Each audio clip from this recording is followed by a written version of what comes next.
Assalamualaikum warahmatullahi wabarakatuh. A'udzu billahi minasy syaithanir rajim. Bismillahirrahmanirrahim. Alhamdulillahi rabbil alamin wassalatu wassalamu ala asyrafil anbiya'i wal mursalin sayyidina Muhammadin wa ala alihi wa sahbihi ajma'in. Subhanaka la ilma lana illa ma 'allamtana innaka antal alimul hakim wa la hawla wa la quwwata illa billahil aliyyil azim. Rabbi shrah li sadri wa yassir li amri wahlul 'uqdatam min lisani yafqahu qawli wasaddid lisani wahdi qalbi bihaqqi nabiyyika Muhammad sallallahu alaihi wasallam. Allahumma aghnina bil ilmi wa zayyinna bil hilmi wa akrimna bit taqwa wa jammilna bil afiyah. Nawayna at-ta'alluma wat ta'lim wat tadhakkura wat tadhkir wan naf'a wal intifa' wal ifadata wal istifadah wal hath 'ala at-tamassuk bi kitabillahi wa sunnati rasulih sallallahu alaihi wasallam. ودعاء إلى الهدى والدلالة على الخير ابتغاء وجه الله مرضاته وقربه وثوابه سبحانه وتعالى آمين يا رب العالمين. Kitab Penawar Bagi Hati, muka surat 98, baris yang ke-6 daripada bawah, 7 daripada bawah. Wa qala Syekhul Musannifu rahimahullahu ta'ala wa nafa'ana Allah bi'ulumihi wa bi'ulumikum wa bi'ulumi masyayikhina fid darain amin ya rabbal alamin. Kata pengarang Asy-Syaikh Abdul Qadir bin Abdul Muttalib Al-Mandili Al-Indonesi rahimahullah ta'ala, sabda Rasulullah sallallahu alaihi wasallam bagi Abdullah ibn Umar radhiyallahu ta'ala anhuma, dia kata, kun fid dunya ka'annaka gharibun aw 'abiru sabilin. Jadi sambung sifat terakhir pada kitab yang terakhir, iaitu mengingati mati.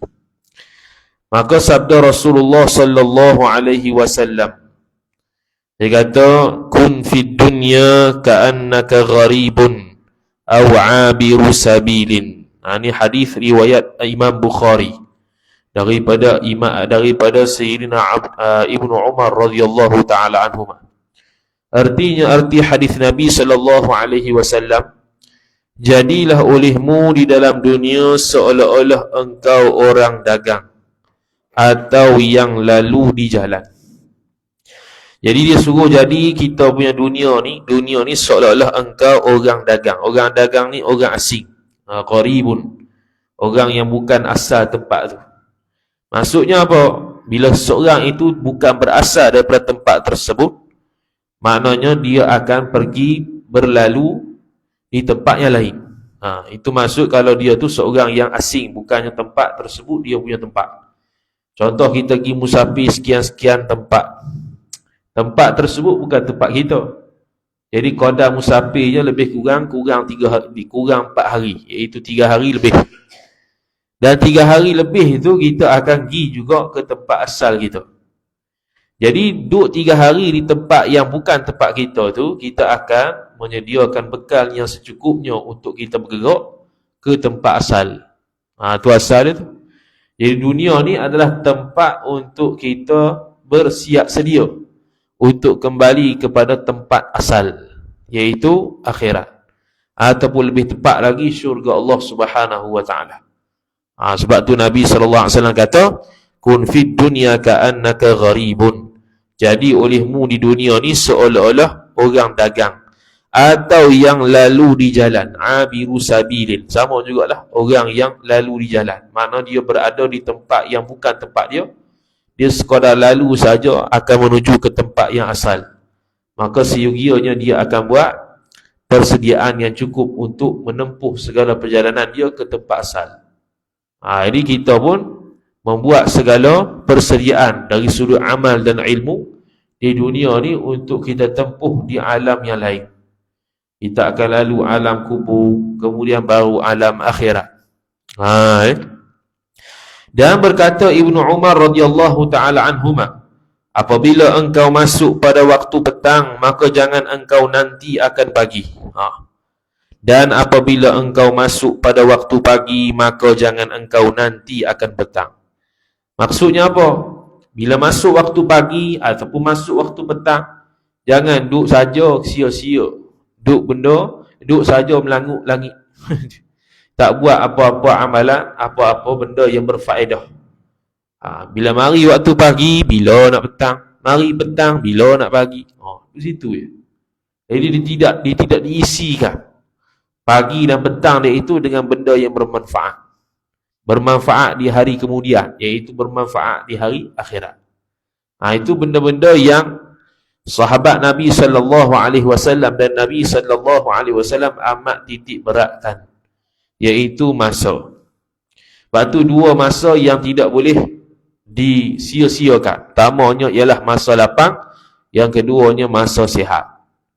Dua benda ni kalau ada lalu di hadapan kita, masa kita berlalu begitu saja tanpa ada kebaikan dan manfaat yang kita buat, sia-sialah hidup kita. Dahlah hidup kita ni lebih banyak tidur daripada beramal. Lebih banyak tidur daripada jaga. Waktu jaga pula, kurang pula amal. Nak bawa balik ke mana? Ke akhirat nanti. Kalau seorang itu tidur 8 jam, contohlah 8 jam. Kalau dia umur 60 tahun, makna dia dah bertahun-tahun, lebih kurang 20 tahun lebih dah tidur. 20 tahun lebih dah tidur. Tidur saja. Hak lain-lain tu yang baki lagi dalam keadaan jaga. Dalam keadaan jaga pula tak beramal pula, kurang lagi. Jadi yang betul-betul beramal ni berapa jam atau berapa hari atau berapa tahun sebenarnya dalam kehidupan kita. Itu yang kita perlu muhasabah. Itu yang dia suruh ingat mati tu supaya kita tak berangan-angan. Duduk saja tak tahu buat apa. Kata Ibnu Umar, mari pagi tunggu petang. Mari petang tunggu pagi, tak tahu nak buat apa. Dan ambillah olehmu daripada masa sihat engkau bagi sakit engkau, dan daripada masa hidup engkau bagi mati engkau. Dia suruh gunakan waktu sihat, ganti waktu sakit. Sakit tak boleh buat apa dah. Sakit nak beramal lebih kurang tak boleh dah. Masa sihat tak mau buat sembahyang sunat, tak mau buat baca Quran, tak mau buat zikir dan sebagainya.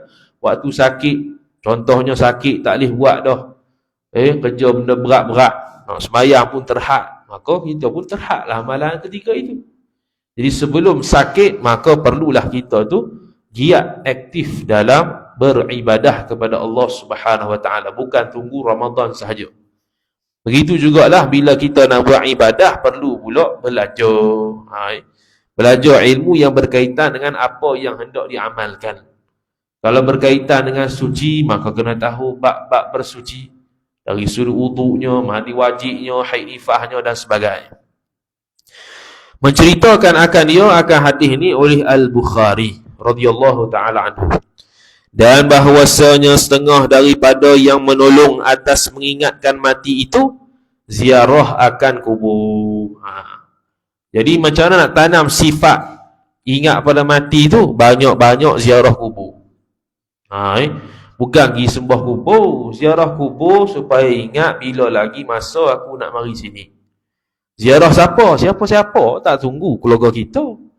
Keluarga kita ni ada kat KL belakang, kita duduk Terengganu, nak berziarah macam mana? Tunggu kata keluarga buat apa?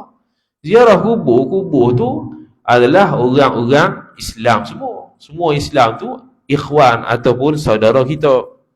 Jadi kita boleh saja ziarah bila-bila masa tanpa menunggu dia tu keluarga kita ataupun bukan. Ataupun kita ziarah kubur-kubur, makam-makam ulama dan sebagainya, lagilah dia memberi kesan kepada kita. Mengingatkan jasa ulama ni macam mana penat lelah bawa Islam ke atas tanah air ataupun negeri kita ni. Lebih memberi kesan lah. Ataupun orang biasa pun tak apa dah ziarah kubur untuk ingat mati.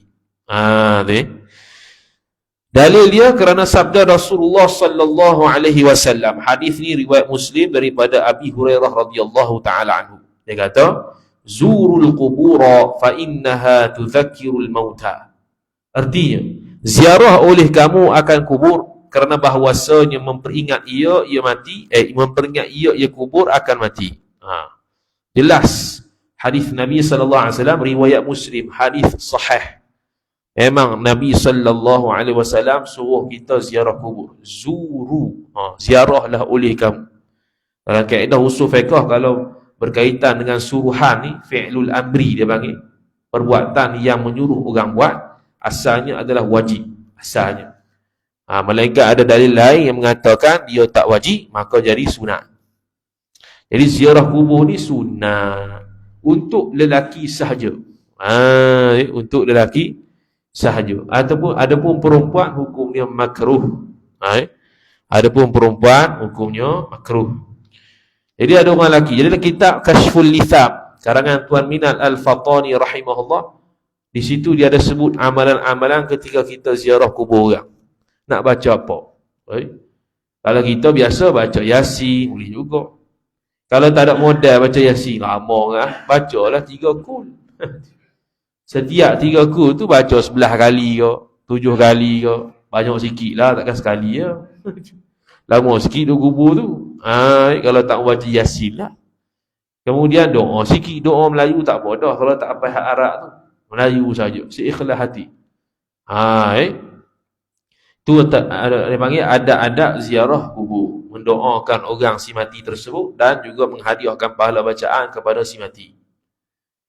Kemudian dia kata, dan sabda Nabi sallallahu alaihi wasallam, kuntu nahaitukum an ziyaratil quburi fazuruha fa innaha tuzahhidu fid dunya wa tudzakkirul akhirah. Ini hadis riwayat Ibnu Majah dan Hakim daripada Ibni Mas'ud radhiyallahu ta'ala anhu. Dia kata, artinya adalah aku dahulu melarang akan kamu daripada menziarahi kubur dulu. Sebab zaman di Mekah dulunya, Nabi sallallahu alaihi wasallam lebih tertumpu kepada penyebaran tauhid. Jadi perkara-perkara yang berkaitan dengan seolah-olah boleh menyembah, maka dia suruh jauh. Antaranya kubur lah. Takut pergi sembah kubur ke apa ke. Waktu zaman awal-awal nak perkembangan Islam, nak sebar tauhid tu yang betul, maka benda-benda yang berkaitan dengan syirik dan sebagainya, walaupun benda tu tak disyirik pun, cuma nak panggil langkah awal dulu, nak bagi orang masuk Islam dulu. Dilarang berziarahi kubur. Lepas masuk Madinah, hijrah dah, ramai dah masuk Islam. Nabi SAW pun tubiklah perkataan ni, kuntu nahaitukum an ziyaratil qubur fazuruha. Dulu aku larang kamu ziarah kubur, sekarang ziarahlah. Sebab apa? Sebab sekarang dah Islam, dah ada iman. Maka kubur kau, pokok kau, kalau temu pun tidak akan syirik kepada Allah Subhanahu Wa Taala. Sebab tu orang yang ziarah kubur, kita tidak boleh cepat-cepat mengatakan dia syirik. Tahayu ke apa ke, sembah kubur ke. Kecuali hak betul-betul sembah kubur tu, dia kata apa tu? Dia ambil apa? Dia ambil dahi dia pergi sujud kat kubur tu. Tu lain cerita lah. Tu memang sembah betul. Tu tidak boleh. Sujud tidak ada sebab, hukum dia haram.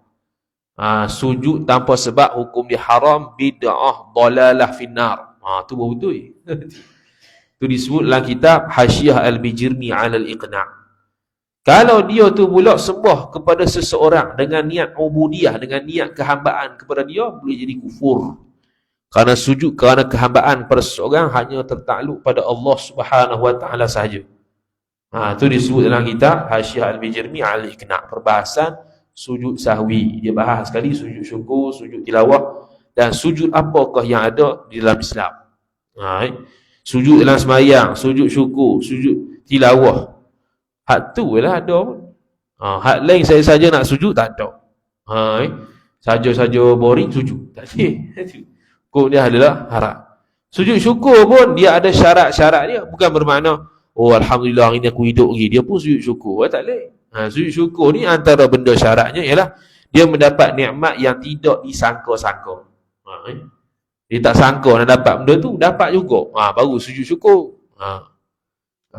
Ni hidup biasa lah. Memang hidup asal dia. Alhamdulillah hidup lagi. Hidup lagi alhamdulillah bolehlah sujud syukur dengan sebab hidup lagi, tidak boleh. Kerana itu nikmat yang bukan tidak disangka-sangka, dah disangka dah hidup. Yang tak disangkanya kalau dia sembuh dah penyakit dia. Dia dapat penyakit teruk. Tiba-tiba dia sembuh. Asalnya doktor kata nak mati lagi 2 bulan, tiba-tiba sembuh. Contohlah. Wal'iyadzubillah, maka dia pun sujud syukur. Tak apa. Tu kena ngaji pekoh lah pula.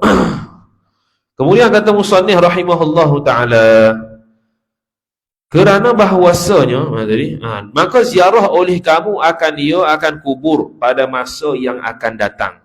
Yang akan datang ni lah, bukan dulu aku dah larang, sekarang boleh. Dan akan datang sila pergi ziarah. Kerana bahawasanya mensebabkan ia ziarah kubur akan zuhud pada dunia. Zuhud pada dunia membawa kepada ingat pada mati.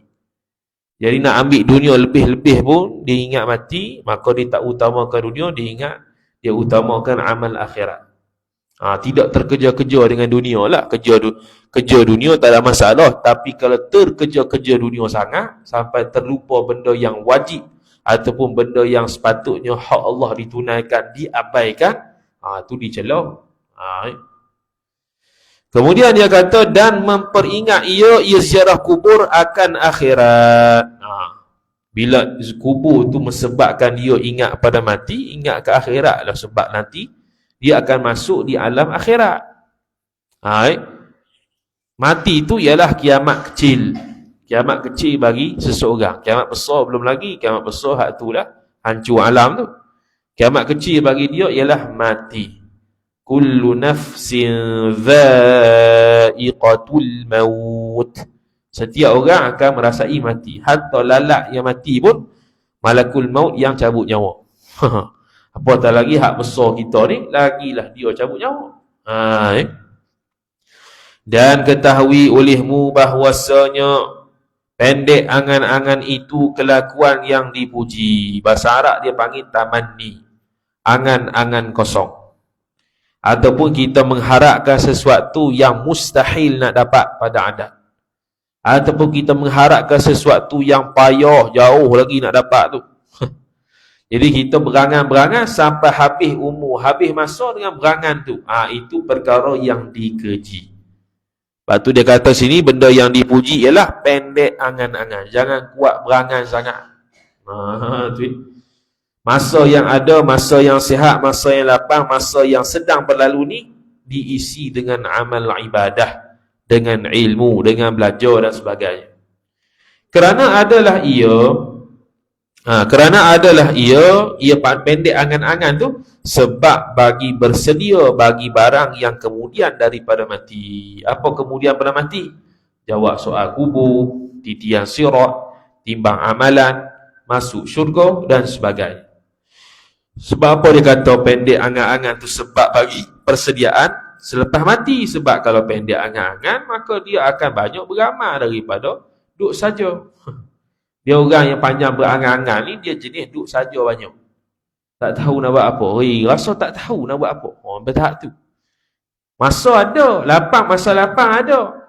Sihat dah. Bukan sakit mana sangat. Sakit lah. Tapi sakit taklah sakit kronik sangat. Tak sampai kronik lagi. Sampai tak tahu nak buat apa. Dia tak tahu nak buat apa lagi. Sampai boring dah.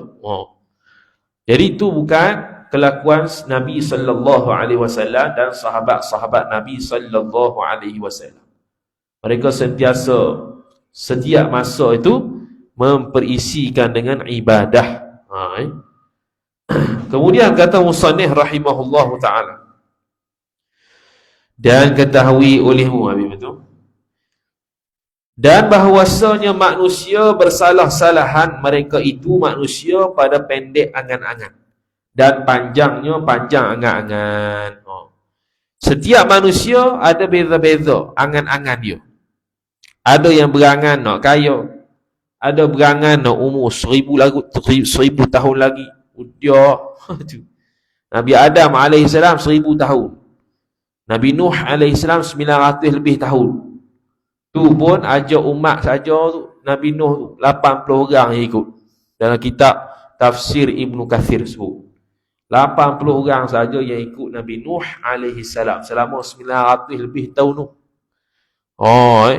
Kita baru bawah 100 tahun dia. Confirm bawah 100 tahun. Tu pun banyak hak sia-sia. Ataupun banyak yang buat benda-benda yang tak kena. Benda yang makruh ke, benda yang haram ke. Sia-sia lagi kau banyak lah. Kalau benda haram, wal'iyadzubillah, makruh boleh tahan lagi. Ni kalau sampai tahap haram tu, dahsyat tu, kena taubat pula. Kemudian dia kata, dan panjang, setengah mereka itu manusia mencita-cita ia manusia akan panjang umurnya, umur seorang 1000 tahun. Dia kata. Jadi ada orang yang bercita-cita, berangan-angan 1000 tahun lagi. Adakah mustahil pada akal? Tak mustahil. Tapi mustahil pada adat lah 1000 tahun ni. Jarang sungguhlah zaman umat Nabi SAW hidup 1000 tahun. Jarang. Bukan jarang, boleh kata tak ada lah. Nabi SAW kata dah umur umat aku ni 60 sampai 70 sahaja. 60 sampai 70 saja. Dah ada yang hidup 80 90 lagi. Itu special lah. Tapi ghaliknya orang mati 60 70 antara tu. Ada yang muda lagi, ada yang muda lagi, itu tak nafi lah. Ghalik. Faham ghalik tu. Kebiasaannya umat Nabi ataupun orang zaman sekarang ni meninggal dalam lingkungan umur 60 hingga 70. Nabi SAW meninggal umur 63. Start jadi Rasul 40 tahun. Jadi selama 23 tahun lebih kurang berdakwah, mendakwah kepada umat untuk masuk Islam, untuk ajar syariat yang betul daripada Allah Subhanahu wa taala. Jadi Nabi SAW penat-penat bawa syariat, kita pula tambah belajar jeng gitu. Kita Nabi SAW bawa mari akidah, bawa mari kesempurnaan ibadah. Jadi kita tak embuh kesempurnaan ibadat tu. Itu jadi sia-sia hidup kita. Dia ada yang sah, ada yang sempurna. Lepas tu kena belajar fiqh. Fiqh tu dari sudut sah saja. Sempurna kadang-kadang disebut, kadang-kadang tak disebut. Yang sah tu. Kadang-kadang disebut sah, kadang-kadang disebut sah. Kadang-kadang tidak disebutkan sahnya. Kadang-kadang tidak disebutkan sempurnanya. Ada kitab yang sebut sekali dengan kesempurnaan puasa, sembahyang, zakat dan sebagainya. Ada yang tidak. Kerana fiqh ni hanya qadar sah saja. Sah ni makna lulus. Tapi lulus belum tentu cemerlang. Contoh grade dalam peperiksaan lah. Kalau D tu lulus, A tu lulus dengan cemerlang. Kita dapat D, lulus juga, tapi kurang lah. Gitu. Kemudian kata musannif rahimahullah, kerana firman Allah Ta'ala, surah Al-Baqarah ayat 96, yawaddu ahaduhum law yu'ammaru alfasanah. Artinya, mencita-cita seorang daripada mereka itu manusia, bahawa dipanjangkan umurnya, umur mereka itu 1000 tahun. Allah Ta'ala sebut dah. Ada orang zaman dulu tu, yang bercita-cita umur nak 1000 tahun. Nak hidup lagi 1000 tahun macam Nabi Adam AS, Nabi Nuh AS. Umat-umat sebelum zaman Nabi SAW memang umur paling panjang, ratus-ratus. Zaman Nabi saja bawah 100. Jarang sangatlah jumpa yang hidup atas 100. Ada tu ada, tapi jarang. Sabda Rasulullah sallallahu alaihi wasallam, qalbu syaikhi, tu hadis riwayat Muslim dan Ibnu Majah daripada Abi Hurairah radhiyallahu taala anhu. Dia kata warawa ma'nahu al-Bukhari, dan meriwayatkan oleh Bukhari akan makna hadis ini. Makna bukan lafaz hadis lah, tapi secara makna tu ada. Okey. Dia kata qalbu syaikhi syabun ala hubbi ithnaini, tulil aishi wal mali. Artinya, bermula hati orang tua tu muda, ia hati orang tua atas kasih akan dua perkara. Yang pertama, lama hidup, dan kedua, harta. Noktah. Apa maksud muda? Dikehendaki dengan muda di sini sempurna kasihnya orang itu akan keduanya, kedua harta dan lama hidup. Hati orang yang berumur sudah nak pencen ataupun orang yang nak akhir hidup dah, dia akan berangan-angan ataupun nak kepada dua benda, iaitu panjang umur dan juga harta. Bahkan Nabi SAW sebut, hati orang tua yang nak dua benda ni syabun. Syabun ni asal terjemah muda. Muda di sini makna dia semangat nak dapat dua benda ni. Seperti mana semangatnya orang muda. Orang muda kan semangat belakang. Dia semangat nak dapat dua benda bila dia dah tua. Di hati dia tu. Iaitu bila? Harta dan panjang umur. Tulul aish. Nak hidup panjang lagi. Sebab apa? Boleh jadi dia menyesal dulu waktu muda dia sia-sia. Ataupun lagi panjang usia sebab apa? Sebab nak teruskan enjoy lagi. Tu lagi kohor teruk lah. Ada yang dia nak panjang lagi umur kerana nak memperbaiki ibadat dulu yang dulu dia tak belajar, sekarang dah tahu dia nak qada semula. Tu baguslah. Cumanya kalau qada tersebut, kalau dia tak sempat qada tapi berazam sudah nak qada semua, maka dia mati sebelum qada habis, itu dimaafkan oleh Allah Subhanahu Wa Taala kerana telah ada azam. Telah ada azam. Macam orang yang nak sembahyang lah. Masuk waktu sembahyang. Masuk waktu sembahyang, dia tak mau sembahyang lagi. Dia masuk waktu dulu. Contoh, pukul 1 petang masuk waktu zuhur. Dia tak mau sembahyang lagi. Bukan tak mau sembahyang terus. Tak mau sembahyang lagi. Dia nak sembahyang pukul 3. Maka pukul 1 tadi wajib dia ada azam untuk nak sembahyang pukul 3. Kalau dia tidak ada azam, lepas tu mati. Dia mati dalam keadaan tak sembahyang. Tapi kalau dia azam, dia mati, dia sudah mati dalam keadaan sudah sembahyang. Padahal belum sembahyang. Sebab apa? Sebab dia telah azam. Jadi itulah setiap waktu yang wajib ke atas mukallaf buat, sama ada terus sembahyang atau berazam untuk sembahyang. Kalau dia nak sembahyang lewat. Kalau dia tak berazam, dia mati tanpa sembahyang, mati dalam keadaan tak sembahyang. Tapi kalau berazam nak buat, tak buat lagi, mati dah. Dia dikira sebagai macam sembahyang. Tu habis. Kemudian kata musannif rahimahullahu subhanahu wa ta'ala. Jadi dua benda tu habis. Betul? Seperti sempurna kekuatan orang yang muda pada masa mudanya, pada masa muda orang tersebut. Jadi dia nak apa nama? Kesempurnaan, ataupun dia terlalu gairah nak kepada panjang umur dan juga harta bagi orang yang sudah berumur. Itu biasalah. Kalau nak cita-cita nak kepada hidup lama lagi untuk isi dengan ibadah, tu tak ada apa. Untuk isi dengan lepahkan fardu ain dengan belajar, tak ada apa. Tu benda yang terpuji lah. Sebab tu kitab-kitab Melayu Jawi kita ni banyak hak untuk orang awam, bukan untuk disimpan di almari. Tapi untuk dibaca dan dipelajari. Ulama kita hak Jawi tu buat penat, tulis, tiba-tiba tak ada orang manfaatkan di akhir zaman. Dia pun tak ada pahala dah lah situ. Sebab apa? Sebab orang tulis tu sebab nak mengalihkan pahala ke dia. Itu simpan tak belajar. Syekh Qadir Mandiri orang duk baca kitab Penawan, nak puji syurga dan sebagainya. Maka mengalir pahala dia terus-terusan. Sebab apa? Sebab masih ada orang baca kitab dia dan manfaatkan kitab dia. Itu dia panggil ilmu yang bermanfaat. Sebab tu kitab-kitab Jawi lama ni kita kena belajar. Supaya musannif kita, pengarang-pengarang kita, hak ulama Melayu ni tidak karang dengan sia-sia. Tujuan yang cukup bagus untuk memperkenalkan kita terhadap agama Allah Subhanahu Wa Taala.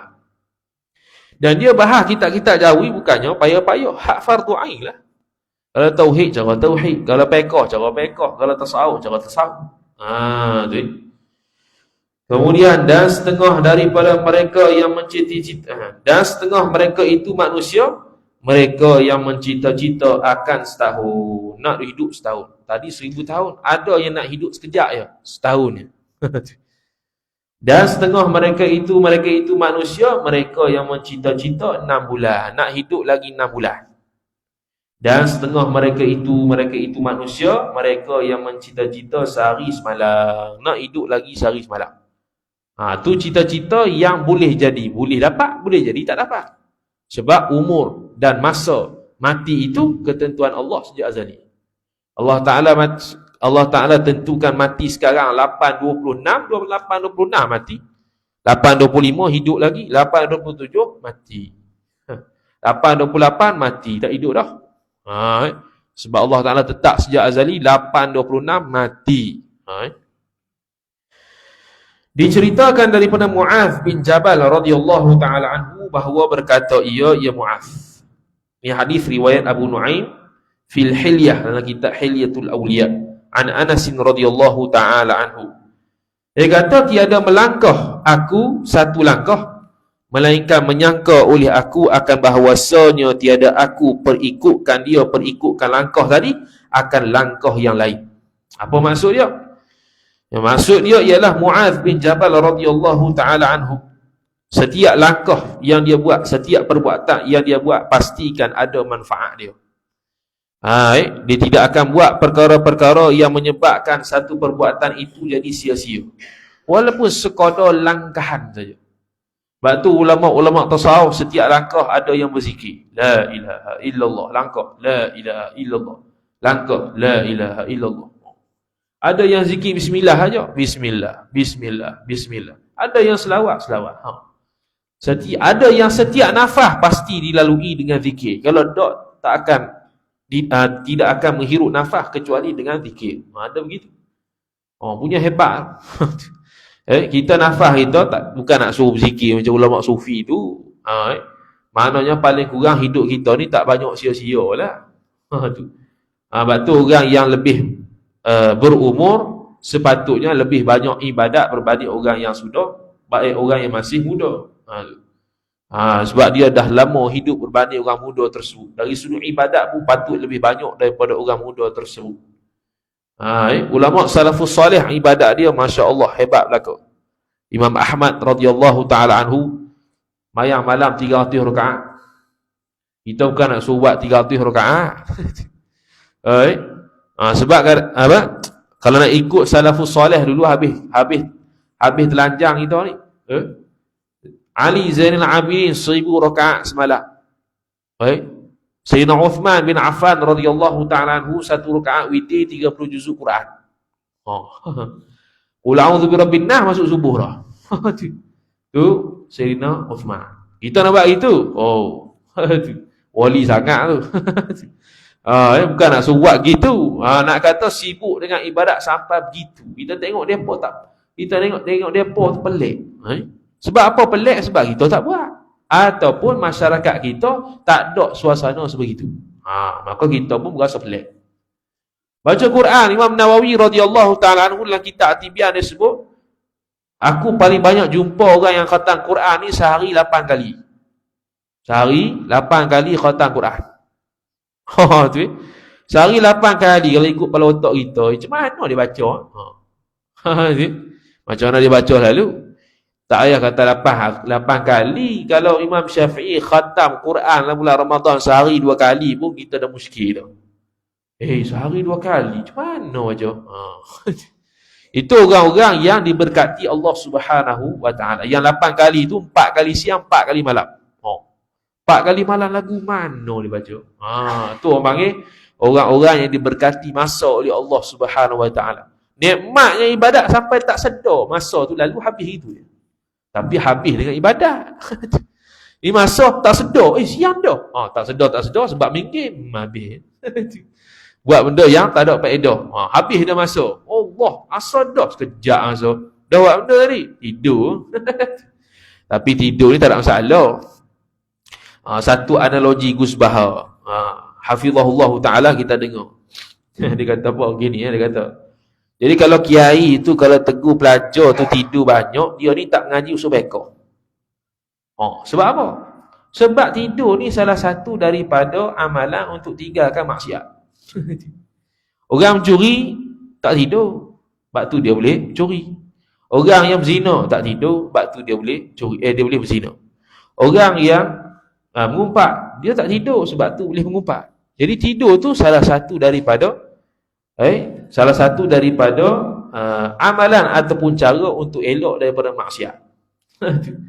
Dalam Quran sebut wa min ayatihi manamukum bil laili wan nahar. Sebahagian daripada tanda-tanda Allah Taala ialah tidur kalian pada waktu malam dan siang. Tanda kekuasaan Allah antaranya tidur kamu pada waktu malam dan siang. Tidur tu nikmat besar. Tapi janganlah sampai tahap tidur terus.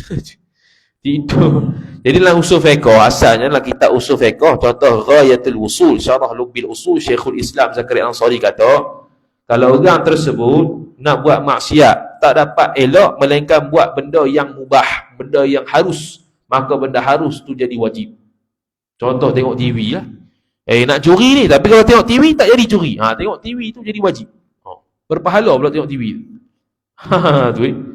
Tu kaedah dia. Kemudian kata musannif rahimahullah, dan bahwasanya faedah bagi pendek angan-angan itu bersegera pada mengerjakan amal ibadah. Kalau tak panjang angan-angan, maka dia akan isi dengan amal ibadah. Sebelum buat amal ibadah, kena ada ilmu. Al-ilmu bila amalin junun, wal amalu bila ilmin la yakun. Kata Imam Al-Ghazali rahimahullah dalam Ayyuhal Walad.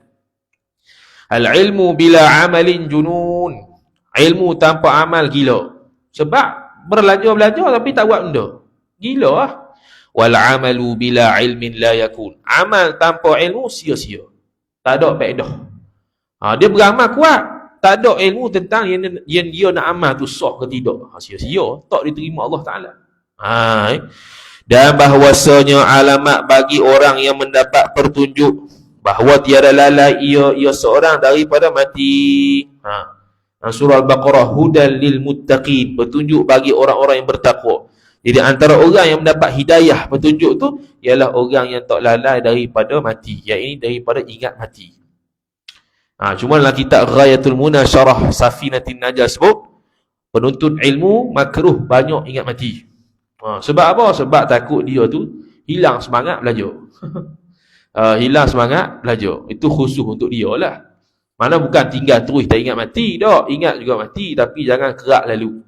Sebab dia sibuk dengan ilmu. Dia sibuk lebih istighal bil ilmi. Itu bahagian tugas dia.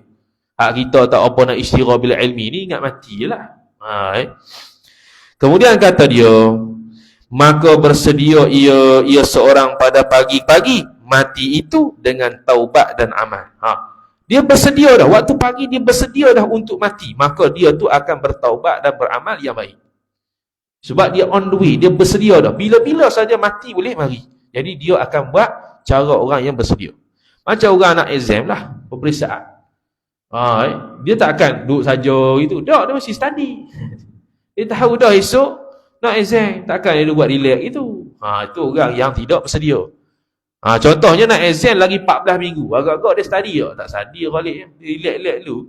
Pergi makan dulu, buat apa lambat lagi. Tu orang yang tak bersedia.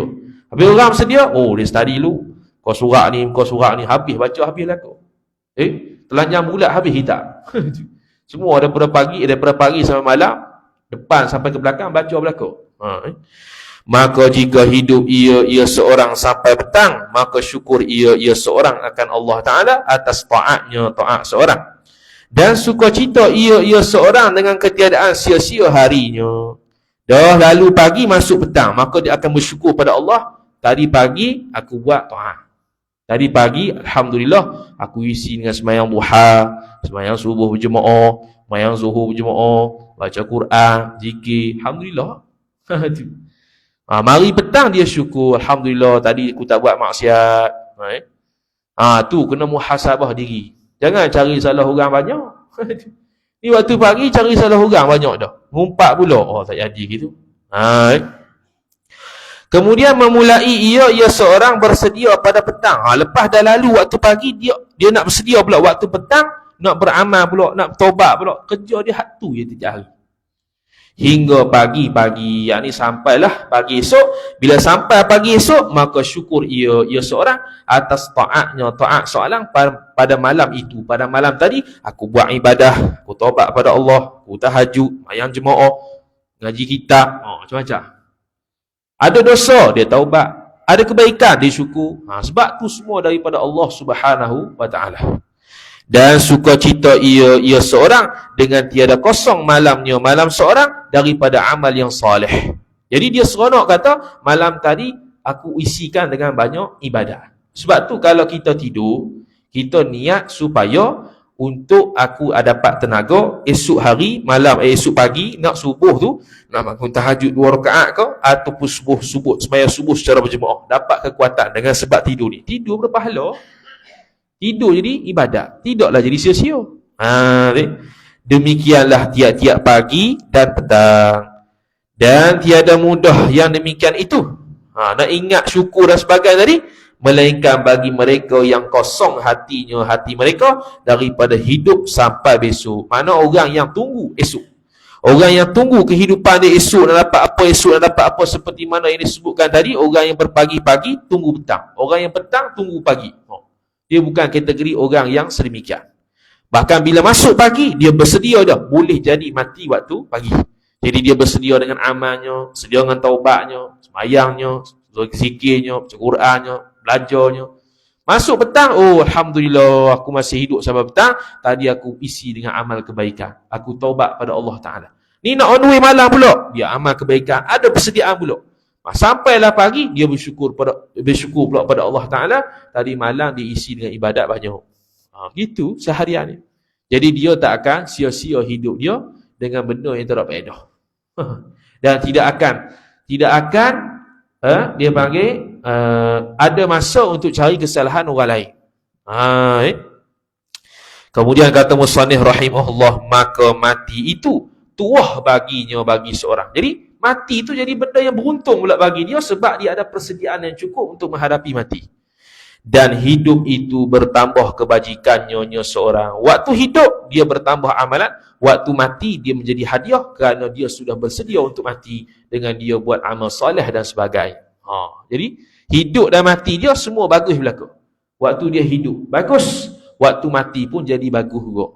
Hak ni yang kita nak ni. Itulah pengakhiran kita sifat mengingati mati. Habis wallahu a'lam. Dengan kepujian Allah Ta'ala telah selesai hamba daripada menghimpun kitab penawar bagi hati pada tanggal 7 daripada bulan Rejab. Ni nak on the way Rejab ni, tahun 1378. 1378. Lebih kurang 60 tahun lebih. Kitab ni 60 tahun lebih dah dibaca lagi. Jadi Syekh Qadir dapat pahala gitu. Syekh Qadir mandiri antara orang alim tanah Melayu, ulama hadis, ulama fiqh, tapi meninggal awal. 50 lebih meninggal dah. Di Masjidil Haram dia mengajar kitab Al-Iqna'. Kalau orang belajar pondok dia tahulah kitab Iqna' tu macam mana. Kitab Iqna' dia belajar, dia mengajar, bukan belajar. Dia mengajar kitab Iqna', dia mengajar Fathul Wahhab. Kitab Iqna' kita ada tulisan anak murid dia, topik pengajian Iqna' dia 8 tahun lebih kurang. 8 tahun dekat topik anak murid dia tu, lebih kurang 2 kelas dia tak mari, lain semua mari. Sebab apa? Sebab apa tahu 2 kelas dia? Sebab ada 2 bahagian saja kosong. Hak lain semua topik belakang. Zaman dulu mana ada rakaman. Zaman ada rakaman sekarang ya tu pun malah lagi. Zaman dulu tak ada rakaman, mu terlepas lah. Mu nak mari satu ya. Syekh Qadir Mandiri rahimahullah, waktu dia sakit dia tak batal pengajian dia. Dia sakit waktu tu, darah mengalir kat kaki. Jadi dia ambil timba, dia letak kaki dalam timba, ngajar. Dia tidak batal, telah dia sesuka hati. Daripada hijrah penghulu kita Nabi Muhammad sallallahu alaihi wasallam. Alhamdulillahi awalan wa akhiran wa zahiran wa batinan. Wa sallallahu ala sayyidina Muhammad wa ala alihi wa sahbihi wa sallam. Subhana rabbika rabbil izzati amma yasifun. Wa salamun ala al-mursalin. Walhamdulillahi rabbil alamin. Telah khatam lagi kitab kita ni. Penawar bagi hati lebih kurang 3 tahun lebih lah kita baca. 3 tahun. Sebab itu waktu Covid tu lama tak baca kan. Jadi lebih kurang 3 tahun ke 2 tahun lebih gitu lah. Khatam juga alhamdulillah. Jadi kita hadiahkan bacaan Fatihah kepada al-musannif. Al-Fatihah. A'udzu billahi minasyaitonir rajim. Bismillahirrahmanirrahim. Alhamdulillahi rabbil alamin. Ar-Rahmanir Rahim. Maliki yaumiddin. Iyyaka na'budu wa iyyaka nasta'in. Ihdinas siratal mustaqim. Siratal ladzina an'amta 'alaihim ghairil maghdubi 'alaihim waladdallin. Amin. A'udzu billahi minasyaitonir rajim. Bismillahirrahmanirrahim.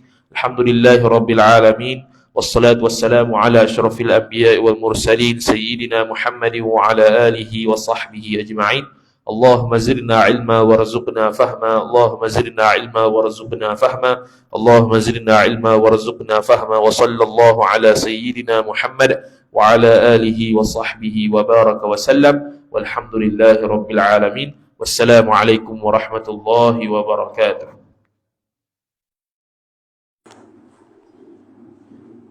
Lupa saya tak ada 2 minggu balik Penang. Jadi lepas 8 atau 12 baru ada 9. InsyaAllah ta'ala.